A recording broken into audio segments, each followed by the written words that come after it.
Hey guys, it's Keenan with Cloud Real Estate and the Real Estate Exchange. And Adam Hefner with First Rate Financial. So today we're going to be talking about short sales, and a lot of people don't exactly know what a short sale is. Adam, start us off. Tell us what a short sale is. Great question, Keenan. So a short sale is where the seller has fallen behind on his payments. He desperately needs to sell the property, but he owes more than the building is worth. And so he's unable to sell the building and pay off the loan to the bank and get out clean.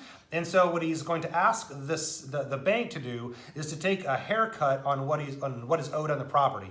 So for example, say the building is worth $300,000, but the guy owes $325,000. He could find himself upside down because he bought it wrong. Maybe the building is fallen into disrepair and there's a bunch of deferred maintenance that's not been done on it. Anyways, he owes more than the building is worth. So he lists it at $325,000, can't sell it, can't sell it, can't sell it. Eventually he drops the price to $300,000, can't sell it, can't sell it, can't sell it.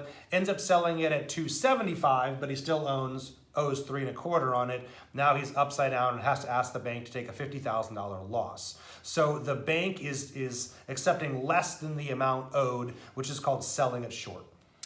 Exactly. So short of the amount owed is the appropriate way that it's named. Ironically, it's not very short at all.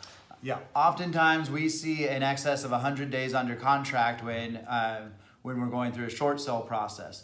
Number one, you don't even know if you can do a short sale until you get a contract. So you may be doing something that it will technically work out as a short sale, but the bank won't even talk to you about it until you have a contract in hand, and then you have to wait for their approval. And it's a very, very slow, drawn out process as you go through that, but it's worth it because you can get a good deal.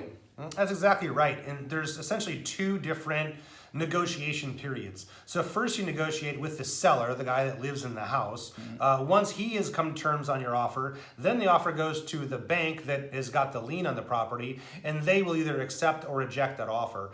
And so it can be frustrating, and we don't oftentimes recommend these for first-time buyers because of the extended time period that Keenan had talked about, and it's not uncommon to get your offer accepted by the seller, but then maybe rejected by the bank, and it's all this excitement and good news up front to then just end up in disappointment in the end. Yep, so there's a couple advantages of short sales I want to touch on real quick. Number one, the obvious one is you can get a good deal. They're typically not as good as the foreclosure deals, but they're typically in a little bit better shape.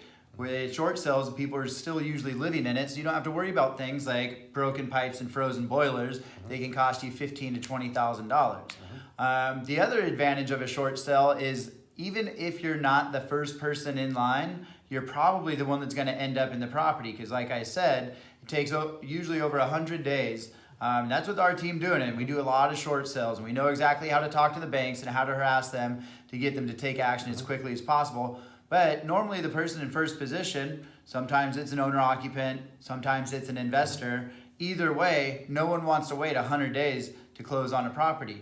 They want to keep their money moving and working for them, or they actually just want to have a new place to live. So if you have patience, then you can get a really good deal, and it can be really easy, even if you're in second position, because you can slide into first position when the other person terminates and walks away. So don't be afraid to get in second position. Yeah, absolutely. So as long as you can be patient, you can get a very good deal on the property. Yep. So there's a whole bunch of other stuff to talk about with short sales. You know, if it's a condo and you have a super lien versus, you know, a medical or mechanics lien or something like that, these people tend to have multiple liens. Not every property, you know, it's not a golden ticket as far as I have to sell my property less than what it's worth, or just do a short sale. We are very good at predicting which properties will actually be viable short sales as well. But again, that's a very long, drawn out conversation to have. If you guys have any questions about short sales, if you think you might need help with a short sale, please give us a call because we've been doing this for a long time. We're the best people to help you. And a short sale is slightly worse on your credit score than a 30-day late and about 1,000,000 times better than a foreclosure. It's way better than foreclosure. Yep. So that's the other thing people don't realize. A short sale, you're still selling the property just short of what was owed. A foreclosure, that's going to wreck you for 7 years. Another thing to point out is Keenan had mentioned that these take a lot of additional negotiation, and it's a skill set, is learning how to deal with these from a realtor standpoint. And so as being a lender, it makes a big difference who you're working with on the real estate side to negotiate your short sale transaction, both on the listing agent side as well as the buyer's agent or the selling agent. Keenan and his team really kind of pioneered this in the industry about 10 years ago when short sales really started to become more of a normal thing.